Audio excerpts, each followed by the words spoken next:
Leading: What It Takes to Be Effective by Michael Coyle.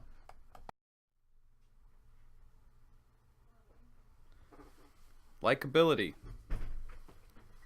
Many of the authors throughout this course have touched on characteristics like honesty, trust, transparency. One of the biggest takeaways for me is likability and what that means when you're a leader. Agreeableness. You can't always rub people the wrong way and still get your point across. Being friendly.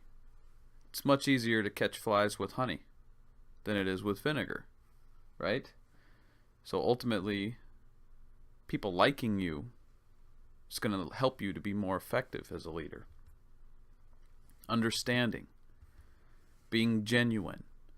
These are things that subordinate and superiors need from you in order to trust you. And when you do things like striving to make people feel positive about themselves, you ultimately gain better buy-in and gain their trust. Therefore, in turn, normally they'll want to provide the results that you are expecting from them. Emotional stability. A great characteristic of a leader, obviously. You can't fly off the handle or present yourself in a way that lets people know that you're really stressed out about any given situation.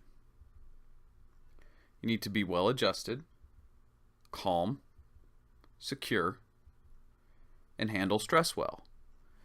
These things are easier said than done, obviously, but the goal is to compose yourself in a manner that presents this aura to those that you work with.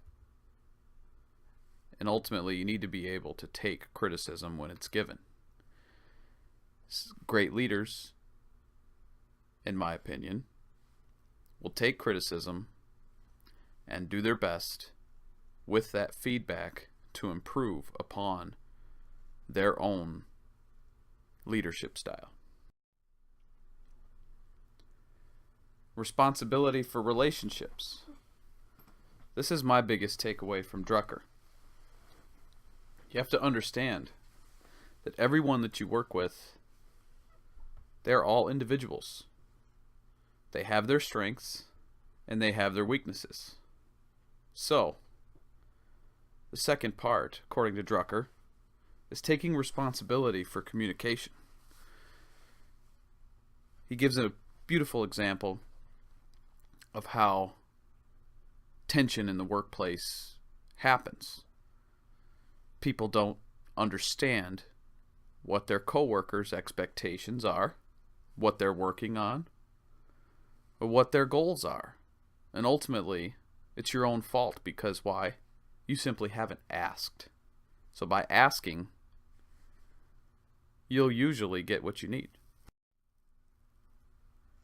Integrity, honesty, transparency, effective communication of vision. Now, these come from trust. Adaptability. Ultimately, a great leader needs to adapt to change. You do so by managing yourself, taking an introspective approach. And this, for me, really resounds simply because you take any given situation, whether you were successful or whether you failed, and you interpret it. And that, therefore, you understand and approve upon your own strengths, as well as your weaknesses.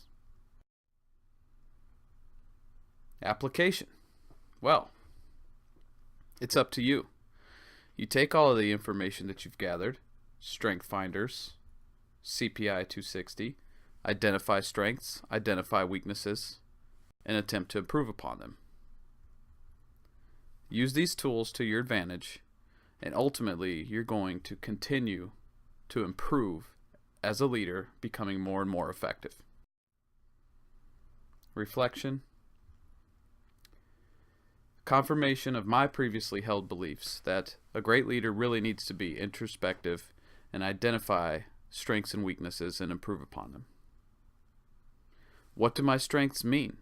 How can I apply them? Strength Finders has really helped me identify where I excel. Weaknesses.